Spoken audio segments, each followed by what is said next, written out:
ഏട്ടാ, വിച്ചുവിന്റെ വിളിയാണ് കാശിയെ ഉണർത്തിയത്. ആ, പറ മോളെ.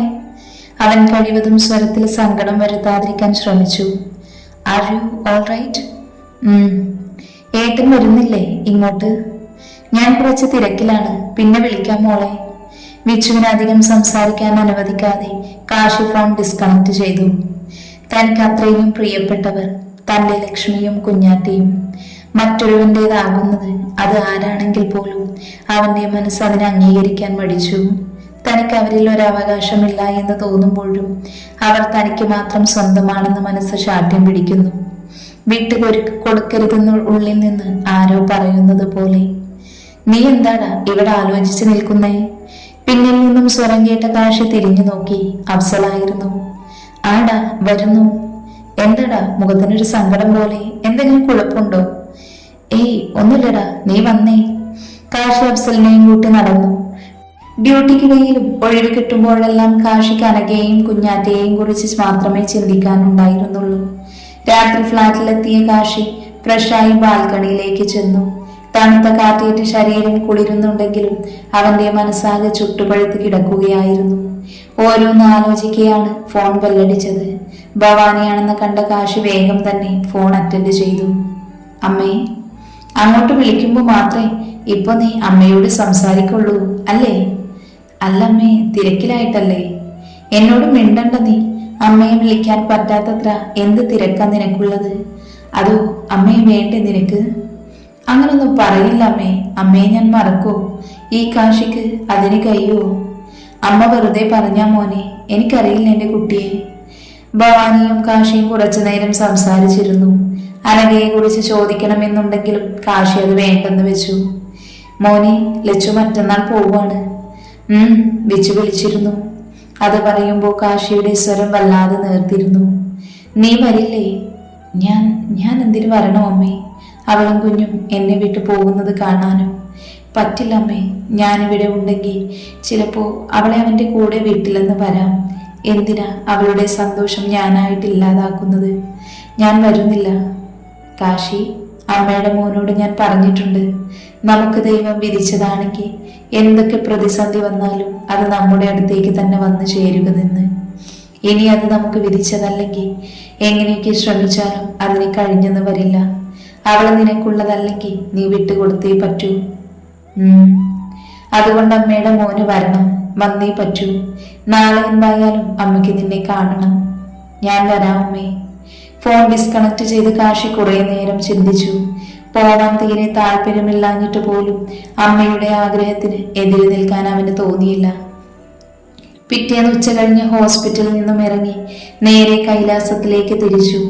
വീട്ടിലെത്തിയപ്പോഴേക്കും രാത്രി ആയിരുന്നു.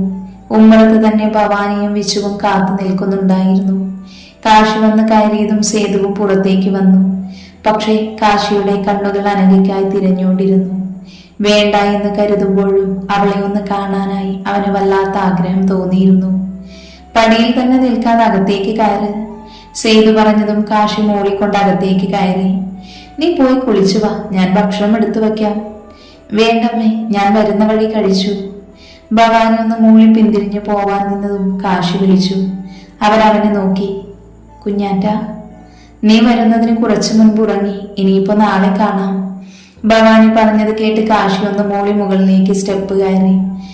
രാത്രി മുഴുവനും ഓരോന്ന് ആലോചിച്ച് കൂട്ടി ഒരു മൂളെ കണ്ണടക്കാൻ കാശിക്ക് കഴിഞ്ഞില്ല. പുലർച്ചെ എപ്പോഴും ആയിരുന്നു അവൻ പിന്നെ ഒന്ന് മയങ്ങിയത്. അതുകൊണ്ട് തന്നെ എഴുന്നേറ്റപ്പോൾ ഒരുപാട് വൈകിയിരുന്നു. താഴേക്ക് ചെന്നപ്പോഴേ ഭക്ഷണം കഴിച്ചപ്പോഴൊന്നും അവിടെയെങ്ങും അവൻ അനഘയെ കാണാൻ സാധിച്ചിരുന്നില്ല. കാശി ഹാളിന് മുന്നിലൂടെ നടക്കുമ്പോഴായിരുന്നു അനഘയുടെ മുറിയിൽ നിന്നും അവളുടെയും കുഞ്ഞാറ്റയുടെയും ശബ്ദം കേട്ടത്. അവൻ പോലും അറിയാതെ കാശിയുടെ കാലുകൾ പതിയെ അവരെ ലക്ഷ്യമാക്കി നീങ്ങി തുടങ്ങി. പക്ഷെ പെട്ടെന്ന് കാശിയുടെ മനസ്സിൽ ഇന്നാണ് കാർത്തിക് വന്ന് അവരെ കൂട്ടിക്കൊണ്ടു പോകുന്നതെന്ന് ഓർമ്മ വന്നത്. അവന്റെ കാലുകൾ പിടിച്ചു കെട്ടിയതുപോലെ നിന്നു. അത് പതിയെ പിന്നിലേക്ക് ചലിച്ചു. അവനൊന്ന് തിരിഞ്ഞു പോലും നോക്കാതെ സ്റ്റെപ്പ് കയറി മുകളിലേക്ക് പോയി. കുറച്ചു കഴിഞ്ഞതും വിച്ചു അവന്റെ അടുത്തേക്ക് കയറി വന്നു. കിച്ചേട്ടാ? കിടക്കുകയായിരുന്നു അവനൊന്ന് മൂളി. കാർത്തിയേട്ടൻ വന്നിട്ടുണ്ട്. ലച്ചു ചേച്ചി പോവുകയാണ്. ഏട്ടൻ താഴോട്ട് വരുന്നില്ലേ? കാശി കണ്ണിന് കുറുകെ വെച്ച് കൈമാറ്റി അവളെ നോക്കി ഒന്ന് ചിരിക്കാൻ ശ്രമിച്ചു. ഞാൻ വരാം, നീ പൊക്കോ. വിച്ചു പോയതും കാശി എഴുന്നേറ്റ് ജനൽക്കടുത്തേക്ക് നിന്നു. അല്പനേരത്തിനു ശേഷം കുഞ്ഞാറ്റയെയും കൊണ്ട് റൂമിലേക്ക് വന്ന് അനഘ കണ്ടത് ജനലഴികളിൽ പിടിച്ച് പുറത്തേക്ക് നോക്കി നിൽക്കുന്ന കാശിയെയാണ്. അവൾ വന്നതൊന്നും അറിയാതെ ഏതോ ലോകത്തെന്ന പോലെയായിരുന്നു അവന്റെ നിൽപ്പ്. അനഘ അകത്തേക്ക് കയറി കുഞ്ഞാറ്റയെ കട്ടിലിലേക്ക് കിടത്തി. കാശിക്കടുത്തേക്ക് ചെന്നു പതിയെ അവന്റെ തോളിൽ പിടിച്ചു. കാശി ഞെട്ടിത്തിരിഞ്ഞു നോക്കിയതും മുന്നിൽ നിൽക്കുന്ന അനഘയെ കണ്ട് അവന്റെ കണ്ണുകൾ വിടർന്നു. അവളെ കണ്ട മാത്രയിൽ അതുവരെ അടക്കി നിർത്തിയതെല്ലാം അവനിൽ നിന്നും പുറത്തേക്ക് ചാടി. കാശി അനഘയെ തന്റെ കരവലത്തിനുള്ളിലാക്കി ഇറുക്കെ പുണർന്നു. അനഘയുടെ തോളിൽ അവന്റെ മുഖം ചേർത്ത് വെച്ചു. ലക്ഷ്മി, പ്ലീസ് എന്നെ വിട്ട് പോവാതിരുന്നൂടെ? എനിക്ക് പറ്റില്ല നിങ്ങളില്ലാതെ. ഞാനില്ലാതെ പോവും. അത്രയ്ക്ക് ഇഷ്ടമാണ് ലക്ഷ്മി നിന്നെ. നീയില്ലാതെ, എൻ്റെ കുഞ്ഞാറ്റയില്ലാതെ ഞാൻ എങ്ങനെയാ ജീവിക്കുക? ശ്വാസം മുട്ടി ചത്തുപോകും. എന്നെ വിട്ടിട്ട് പോവല്ലേ ലക്ഷ്മി. കാശിയുടെ കണ്ണിൽ നിന്നും ഒലിച്ചിറങ്ങിയ കണ്ണുനീർ അനഘയുടെ തോളിനെ നനയ്ക്കുന്നുണ്ടായിരുന്നു. അനഘയുടെ കയ്യും അവനെ വലയം ചെയ്യാൻ ഒരുങ്ങിയതും ബോധം വന്നതുപോലെ കാശി അവളിൽ നിന്നും അടർന്നു മാറി. സോറി, ഞാൻ പെട്ടെന്നറിയാതെ പ്രതീക്ഷിക്കാതെ തന്നെ കണ്ടപ്പോ. താൻ പൊക്കോ. ഇനിയും ഇവിടെ നിന്ന ഒരു പക്ഷേ എനിക്ക് നിന്നെ വിട്ടുകൊടുക്കാൻ പറ്റിയെന്ന് വരില്ല. പൊയ്ക്കോ ലക്ഷ്മി. കാശി അത് പറഞ്ഞ് തിരിഞ്ഞതും അനഘയുടെ കൈ പിന്നിലൂടെ അവനെ ചുറ്റി വരിഞ്ഞതും ഒരുമിച്ചായിരുന്നു. കിച്ചേട്ടന്റെ ലക്ഷ്മിക്ക് കിച്ചേട്ടനെ വിട്ടു പോവാൻ പറ്റുമെന്ന് തോന്നുന്നു. കാശിക്ക് ഒരു വേള താൻ സ്വപ്നം കാണുകയാണോ എന്ന് വരെ തോന്നിപ്പോയി. അവൻ തന്റെ അരയിലൂടെ ചുറ്റി വരിഞ്ഞ അനഘയുടെ കൈ പിടിച്ച് തനിക്ക് മുന്നിലേക്കാക്കി. ലക്ഷ്മി, നീ എന്താ ഇപ്പൊ പറഞ്ഞത്? കാശി അനഘയുടെ മുഖം അവന്റെ കൈകളിൽ ഒതുക്കിക്കൊണ്ട് ചോദിച്ചു. ഈ കാശിനാഥനെ എനിക്കിഷ്ടമാണ്. ഇഷ്ടമാണ് എനിക്ക് കിച്ചേട്ടനെ ഒരുപാട്. ലക്ഷ്മി, നീ സത്യമാണോ ഇത്? സത്യമാണ്. ഇഷ്ടമായിരുന്നു. പക്ഷേ ഈ സ്നേഹത്തിന് എനിക്ക് അർഹതയില്ലെന്ന് തോന്നി. മനഃപൂർവ്വം അകറ്റി നിർത്തിയതായിരുന്നു ഞാൻ. പക്ഷേ ഇനിയും ഈ മനസ്സ് വേദനിപ്പിച്ച ദൈവം പോലും എന്നോട് പൊറുക്കില്ല. ഈ ഒരു വാക്ക് കേൾക്കാൻ എത്ര നാളായി ഞാൻ കാത്തിരിക്കുകയായിരുന്നു എന്ന് അറിയോ ലക്ഷ്മി? നഷ്ടപ്പെടുമെന്ന് കരുതിയതാ ഈ നിമിഷം വരെയും ഒരുങ്ങുകയായിരുന്നു ഞാൻ. പക്ഷെ ഇപ്പോൾ അറിയില്ല ഞാൻ എങ്ങനെയാ എൻ്റെ സന്തോഷം പറയേണ്ടതെന്ന്. വാക്കുകളിൽ ഒതുക്കാൻ കഴിയാത്ത അത്രയും സന്തോഷം തോന്നുന്നുണ്ട്. കാശി അനഘയുടെ മൂർത്താവിൽ പതിയെ ചുണ്ടുകൾ അമർത്തി. അവന്റെ കണ്ണുകളിൽ നിന്ന് പൊഴിഞ്ഞു ഒരു തുള്ളി കണ്ണുനീര് അനഘയുടെ മുടിയിടകളിൽ വീണൊളിച്ചു. അത് ദുഃഖത്തിൻ്റെതായിരുന്നില്ല, മറിച്ച് അവന്റെ ഹൃദയത്തിൽ നിറഞ്ഞ സന്തോഷം കണ്ണീരിന്റെ രൂപത്തിൽ കണ്ണുകളിലൂടെ പുറത്തേക്ക് ഒഴുകുകയായിരുന്നു. സങ്കടങ്ങളിൽ മാത്രമല്ല, ഹൃദയത്തിൽ തൊട്ട ചില സന്തോഷ നിമിഷങ്ങളിലും നമ്മുടെ കണ്ണുകൾ നിറഞ്ഞു പോകും. അനഘയുടെ മുഖത്തേക്ക് ഇമച്ചുമാതെ കാശി നോക്കി നിന്നു. കുഞ്ഞാറ്റയുടെ ശബ്ദം കേട്ടാണ് അവർ പരസ്പരം കണ്ണുകൾ പിൻവലിച്ചത്. കാശി ചെന്ന് അവളെ കോരിയെടുത്തു. കുഞ്ഞാറ്റെ, അച്ചയുടെ മുത്തേ. കാശി കുഞ്ഞിന്റെ കവളിൽ കൊഞ്ചലോടെ മുഖമുട്ട് രസി. കാശിക്ക് കൊടുക്കാറുള്ള പതിവ് ചിരിയോടെ അവൾ അവനെ നോക്കി. അവൾ തന്നോട് ഒരു പരിചയക്കുറവും കാണിക്കാത്തതിൽ കാശിക്ക് അത്ഭുതം തോന്നി. അവൻ ചിരിയോടെ അനഘയെ നോക്കിയപ്പോൾ അവളും നിറഞ്ഞ ചിരിയോടെ അവർക്കടുത്തേക്ക് ചെന്നു. കാശി അനഘയുടെ കയ്യിൽ പിടിച്ച് അവളെ തന്റെ ശരീരത്തിലേക്ക് ചേർത്തു നിർത്തി. മറുകൈയിൽ കുഞ്ഞാറ്റയും. അതെ, താഴേക്ക് വരുന്നില്ലേ? വിച്ചു വന്ന് വിളിച്ചതും അനഘ കാശിയുടെ കൈക്കുള്ളിൽ നിന്നും പിടഞ്ഞു മാറി. അപ്പോഴാണ് കാശിക്ക് വിച്ചു കാർത്തിക്ക് വന്നു എന്ന് പറഞ്ഞത് ഓർമ്മ വന്നത്. ലക്ഷ്മി, കാർത്തി? കാശി അനഘയോട് ചോദിക്കാൻ ശ്രമിച്ചതും വിച്ചു വന്ന് അനഘയുടെ കൈ പിടിച്ചു വലിച്ചു. ആ ചേച്ചി വന്നേ, പോട്ടെ. പോവാനോ? എവിടേക്ക്? ആ ചേച്ചി ഇന്ന് പോവല്ലേ? അത് പറയാനല്ലേ ഏട്ടന്റെ അടുത്തേക്ക് വന്നത്. വിച്ചു പറയുന്നതൊന്നും കാശിക്ക് മനസ്സിലായില്ല. അവൻ അനഘയുടെ നേരെ നോക്കി. അവൾ എന്തോ പറയാൻ വന്നതും വിച്ചു അവളെ കൈപ്പിടിച്ച് അമർത്തി കണ്ണുകൊണ്ട് ആങ്ങി കാണിച്ചു.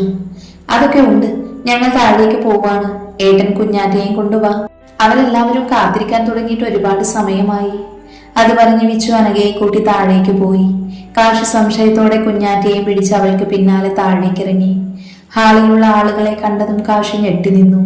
തറവാട്ടിലുള്ളവരെല്ലാവരും ഹാളിൽ അവനെ നോക്കി ഇരിപ്പുണ്ടായിരുന്നു. അനഘ വിച്ചുവിനും ശ്രേയക്കും സെറ്റിക്കടുത്തായി നിൽപ്പ്.